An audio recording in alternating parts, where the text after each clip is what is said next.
we are trying to get to 1,000 followers. We're trying to get to 1,000 subscribers. And man, it would mean the world to us. You guys have been following us for a while, and you guys, you need more of this. You do. You know you want it. You know you want more of us and our silliness. Hey, you are not subscribing. Please hit that subscribe button. Please hit that subscribe button. Do it. Do it.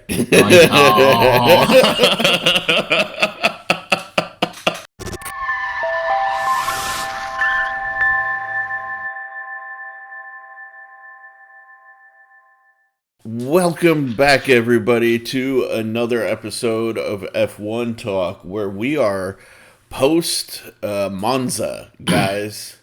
And yep. it was definitely an interesting race to watch. We have a lot to unpack, but I just want to go on the record and say that, you know, Max Verstappen is only winning races because he's got the fastest car. Then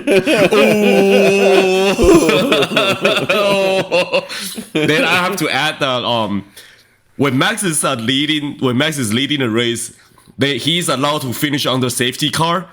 But when Hamilton is leading a race, he's not allowed to finish on the safety car. And instead, they want a one-lap showdown. Yeah. What is going on, man? This is FIA. Spice.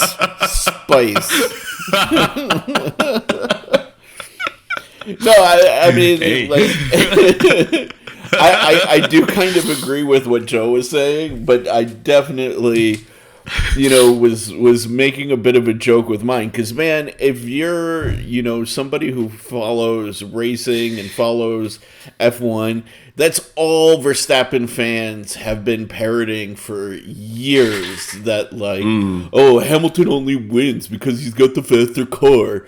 Well, look at Verstappen now. He's got the faster car. He's winning because he has a faster car. Exactly. Like, that applies to anybody in this racing series. Like, even Nicholas Latifi. I was just about to say Latifi. I don't know. He may be the exception to the rule because, man, yeah, you saw the substitute driver first outing in F1 in a Williams got points. Man, Latifi can't even get points, bro. Like, he outperformed Latifi. Latifi's the GOAT, man. He's a GOAT of Formula One. Yeah, no doubt. Seriously. Like, if that guy, if they retire him, who are we gonna poke fun at anymore? Like, honestly, dude, like, to be honest, I'm gonna miss Latifi if they retire. If he got fired. Yeah, if he leave the Formula One. Like, who are we really gonna make fun of anymore? Like, everybody else is so, like, capable, you know? Like, yeah. Mick Schumacher had a great drive, you know? Like, the substitute driver, whose name is escaping me right now for Williams, had a great drive. Nick something. Yeah. You know, like, literally, like, everybody at Monza had, like, moments of brilliance to some degree, you know? I mean, except for maybe Vettel, you know? But that wasn't his fault. That was the car's fault, you know? Yeah. But, geez, man, even Hamilton, like, came up from 19th, bro, to be fourth, you know? Yeah. Like, he fought through the entire grid and still was, like, that close to a podium finish, you know? I mean, he wasn't that close, but... Except this time, the FIA actually followed the freaking rules. Yeah, no, you can say we're past the first 30 seconds, man. Okay, except this time they actually follow the fucking ruls. Yeah. Thank you, FIA. Yeah, exactly. Like, how ridiculous is that we have to be excited that the FIA actually follows the rules, unlaps the cars, finishes under, you know, the safety car. You know, don't pursue entertainment over proper sporting regulations, you know. Yeah. Oh, guess what? And I think that's how it should be. That's how it should be for the sports, for Formula One. Exactly. It's a sport. It's not a movie. Yeah. It's not a TV series. Yeah. You know? And even then, Yeah. TV series, like if you watch Game of Thrones, had a crappy ending, you know, pissed off the entire nation, you know, in the United States. I don't know how it was received overseas. But like you don't always get the ending that you want. Yeah. Like really. Yeah.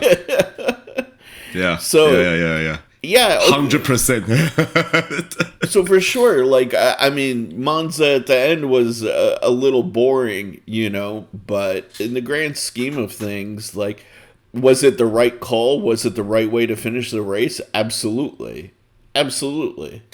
Yeah, and like for me, like it's a right way to finish the race, but is it the right way to handle it?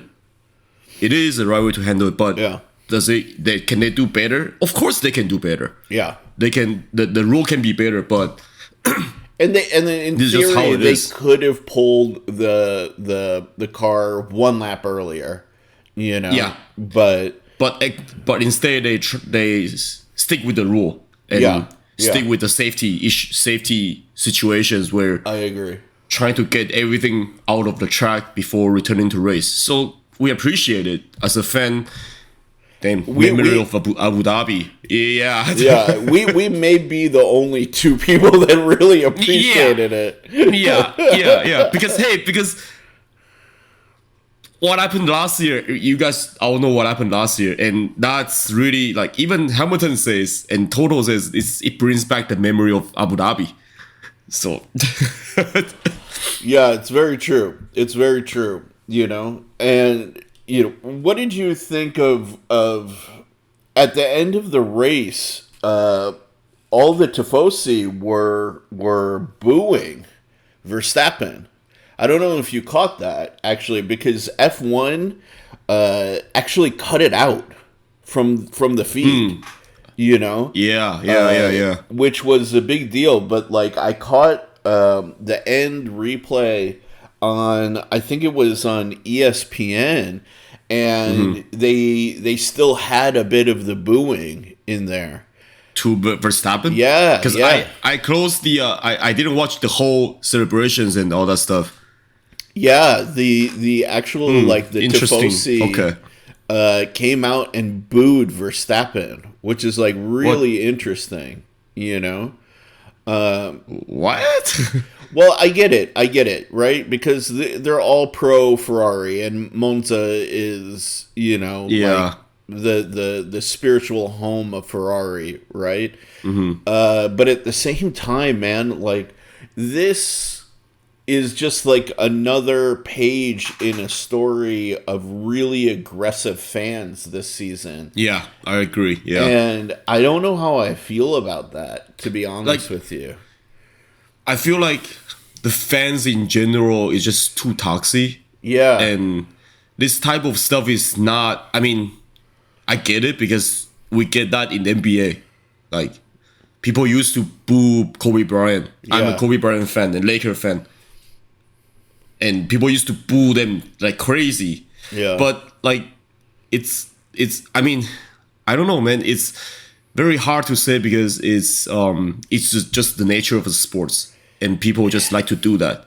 I mean, I get it, right? Like, if you look at sports through a different lens, right, where these are our gladiators, in a sense.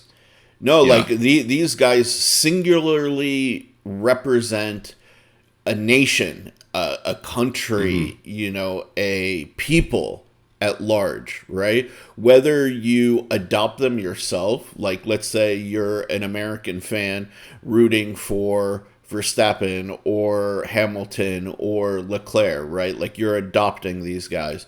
Or you're Dutch, English, or Italian, or Monegasque, right? Like, these guys are your representatives in the battlefield. And that's what sport is, to some degree. Yeah. And I've talked about this before, that like sport is our replacement on some level for war, you know? So in that sense, I get it, you don't want to cheer the person who beats you in battle. Like, if anything, booing is the only way you can kind of express that. But we're kind of culturally and socially past that, you know? So I always felt F1 was supposed to be more classy, in a sense, you know? And between Verstappen fans, like, harassing women, groping women, you know, that's not allowed, like, right, to be as a fan. Yeah, you are not allowed to. I mean, it's inappropriate. Yeah. And then now we have the Tifosi, like, booing Verstappen in his, like, post-race. You know, they do the post-race interviews where it's broadcast to the entire racetrack. Like, the Tifosi were almost so loud you couldn't hear Verstappen, you know? And, interesting, okay. Like, I don't get me wrong. If it was Hamilton winning, you know, in the Dutch GP, you know, guaranteed, he would have been booed by the Verstappen fans, by, like, the Orange Brigade, you know? Yeah. But it doesn't make it acceptable, regardless of who it is, you know? But yeah. It's a changing face of fandom right now, which I'm not too happy about. I'm not a big fan of, like, for myself, I'm not a big fan of booing people, especially athletes, because like we said before, Formula One, every single driver is, even Nicholas Latifi, even him, it's like the best 20 drivers among one of them on the grid. True. So unless you can drive better than Nicholas Latifi, then don't boo someone that is, like, risking their life and then try to win race on the racetrack. Yeah. Especially in Formula One, because Formula One is such a dangerous sport. And you know, like, just be friendly. I mean, you can have some fight with your friends, you can have some argument with people, but just don't be those stupid fans, you know, like harassing people, booing people, and it seems like the drivers or the guys your life, you know. So it's true, man. I hate to say it, like, Latifi could outdrive both of us, like, fucking quick, right? Yeah, but so I'm like, that's just who he is. He's a Formula One driver. Yeah. At the end of the day, he is still a Formula One driver. Put respect not on Formula his 2, name. Not Formula 3, but Formula 1. Yeah. Put respect on that guy's name, even still. You know? Yeah. It's so true. So were there any other, like, highlights that kind of, like, stood out to you throughout the race? I mean, like, my most, like, the top one highlight is a safety car, because it just brings me back to the strategy and the memory of Abu Dhabi, where Hamilton, like, those memories just came back. And the highlight, the other highlight is Hamilton chose to stay out on the track instead of going back to the pit and change to soft tire. That's the highlight for him, because he knows that if he get to the pit and then change soft on, he's gonna lose track position. So I'm guessing because he has that memory of Abu Dhabi. Yeah. So he choose to stay out because he doesn't want to lose that track position, because he also knows that his race engineer says that you guys might end up finishing on the safety car. And that's why he chose to do it that way. That's my highlight. And the other highlight is no, nothing. That's just one highlight for me. Sorry. No. Fair enough. I mean, for me, I have to say one of the highlights was actually George Russell. Believe it or not, I have historically been fairly critical of Russell. Yeah. Largely because we haven't seen him battle. Yeah. At all. The guy usually has like a several second gap in front and behind him. He's driving in clean air, and he's usually like either gifted a position by somebody else's error in strategy, somebody else's like mechanical failure, or just pit strategy. Like, that's it, right? So like for him to start the position he did on the grid and maintain it throughout the entirety of the race, really showed that he had at least the mettle to be up there. And, it was, in my point of view, a podium well-deserved for him, this particular race. I agree. Yeah, I agree. Because we talked about it before, we usually see him either no one is in front of him or no one's behind him, and he just cruises to the finish line. Yeah. He just cruises. Yeah. And I agree with you. Like, this race, he showed some teeth. The first time he deserved the podium. Yeah. And it's not, again, it's kind of like criticizing Latifi, in a sense. Like, my criticism is not of his driving skill or ability. Clearly, he's an F1 driver. He's a Mercedes F1 driver, one of like the premier teams, right? Yeah. So he has to have the skill to be there. We just haven't seen enough examples of him having to fight and show why he's in that position, right? Like, think about Checo. Speaking of Abu Dhabi, think of the display that Checo put on battling against Hamilton in Abu Dhabi last year, right? Like, that was memorable. No, that was memorable. Exactly. How many months on? We're almost a year on from that time, and we can still talk about it. And I still get chills down my spine remembering that, right? But we haven't seen any example of Russell battling to that level with anybody. But in this race, there's a few occasions this season, but it's brief not moments. Yeah. That's what I'm gonna say. It's a very small, tiny amount of track timing. Wise, it's very small. Yeah, and then even in this race, there weren't as many, but in order for him to start on the grid, I believe he started second on the grid. I can't remember, but then to maintain that, to get a second place podium at the end, that does take some chops, Yeah. It's very easy. Look at Daniel Ricciardo and how many position points like he dropped, throughout the race. He is my favorite punching bag, but but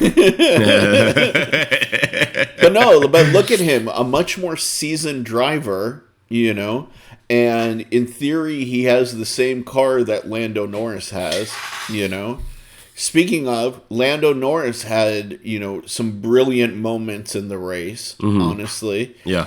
To be frank, honestly, I would love to see Lando Norris be on any other team than McLaren right now. I think actually the car and the team on some level, whether it's the technology development or whatever, are currently letting Lando down. Yeah. I'd say imagine if he was driving a Red Bull right now, like, oh man. Yeah, I mean, the guy definitely shows moments of like absolute brilliance and ferocity on the track. Yeah. Yeah.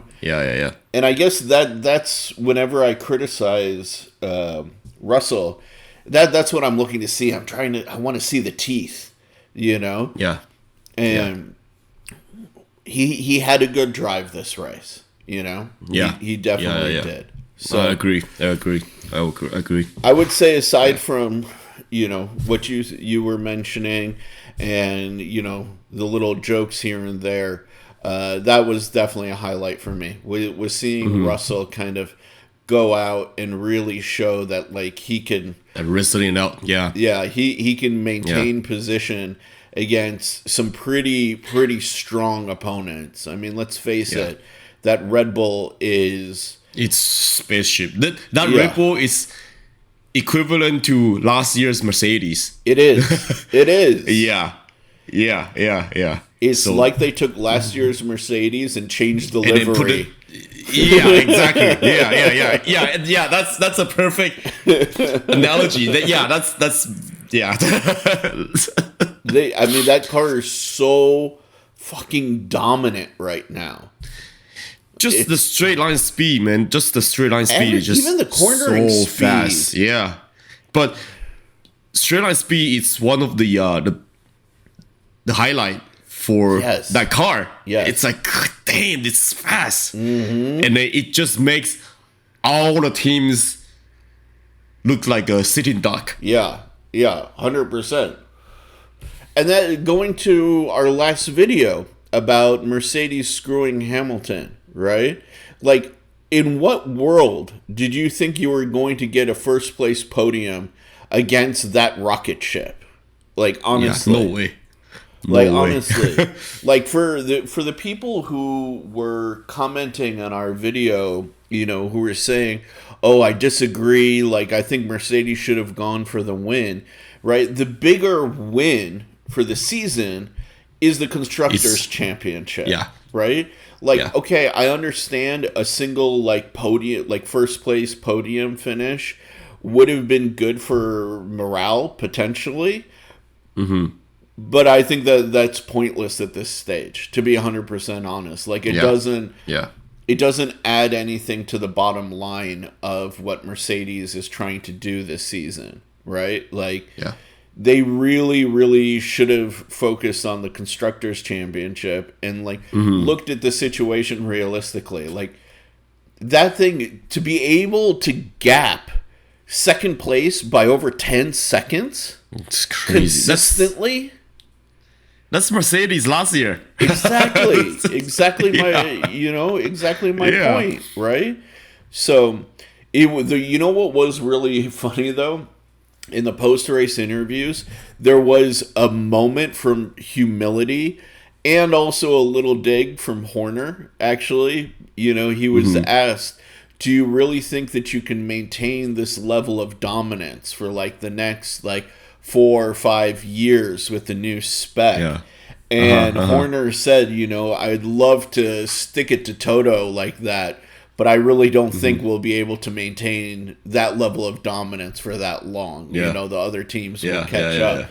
And I was like, man, you have such a freaking bone to pick with Toto personally, but at least he was humble about it, you know? I mean, hey, but he's right. Like Toto and Mercedes, they dominate that engine for the past 7 years. And no one has been able to beat them until Red Bull last year. Yeah.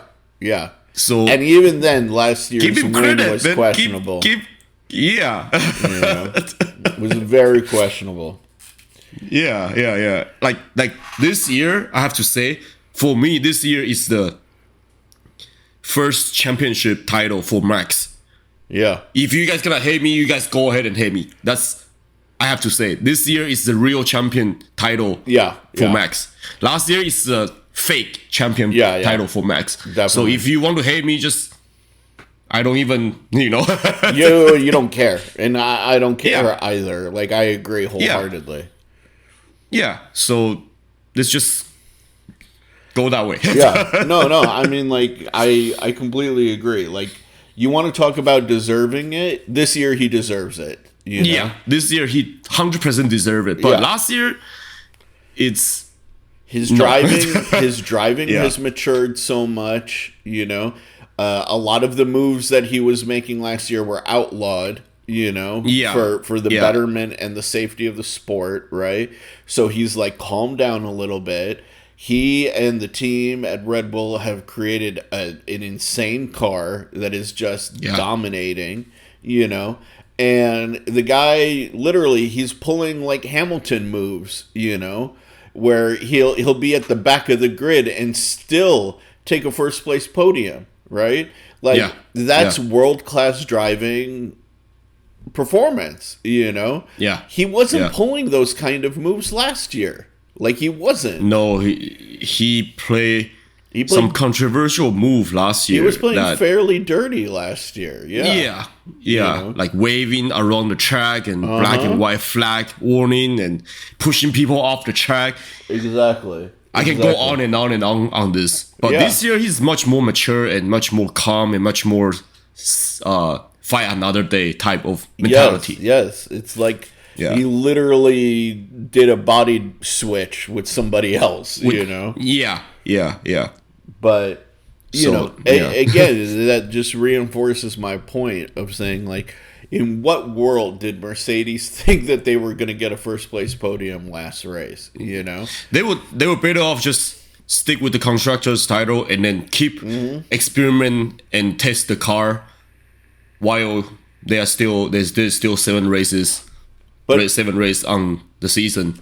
Yeah, to their credit, though, 2 races in a row now that they've had a second place podium finish. It's on George Russell. Yeah, I mean, no, but that's damn impressive, right? Compared to where they were at the beginning of the season. Oh man, to now being able to like be in second place with even any level of consistency is pretty damn impressive. I gotta say, especially because that Ferrari's no slouch. That Ferrari is fast as well. So and then they can be able to fight the Ferrari and the Red Bull even to the point where they got a chance for P1, which tells a lot about the development. I'm not saying the car is fast no, it's not. But the development has been it's been very impressive. Yeah, to see the development, the change, and of course the driver has no doubt they are fast. Hamilton and Russell. So yeah. But I mean, you put that Red Bull and the Mercedes together on a straightaway. That Red Bull's leaving everybody in the dust. I hate to say it. That Red Bull feels that Mercedes feels like he's not driving. He's not moving.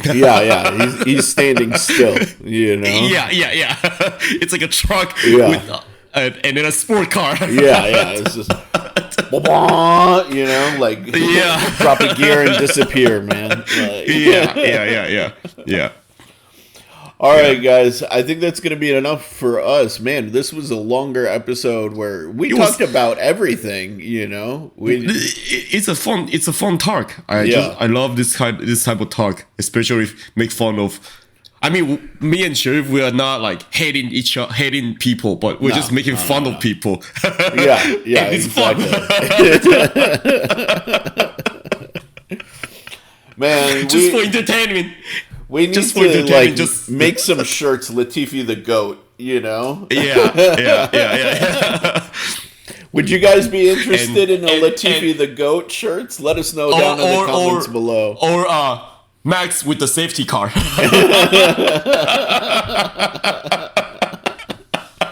Dude, or even like blank only wins because he has the fastest car, and then you can put in. You can put whatever driver's name you want, for that stupid argument. Oh my god, that's funny. So let us know down in the comments. Maybe we'll make some shirts. Hey, I would love to wear that to a car meet. Right? All right, guys. We hope you enjoyed another episode of F1 Talk, and do us a favor. Hit that subscribe button.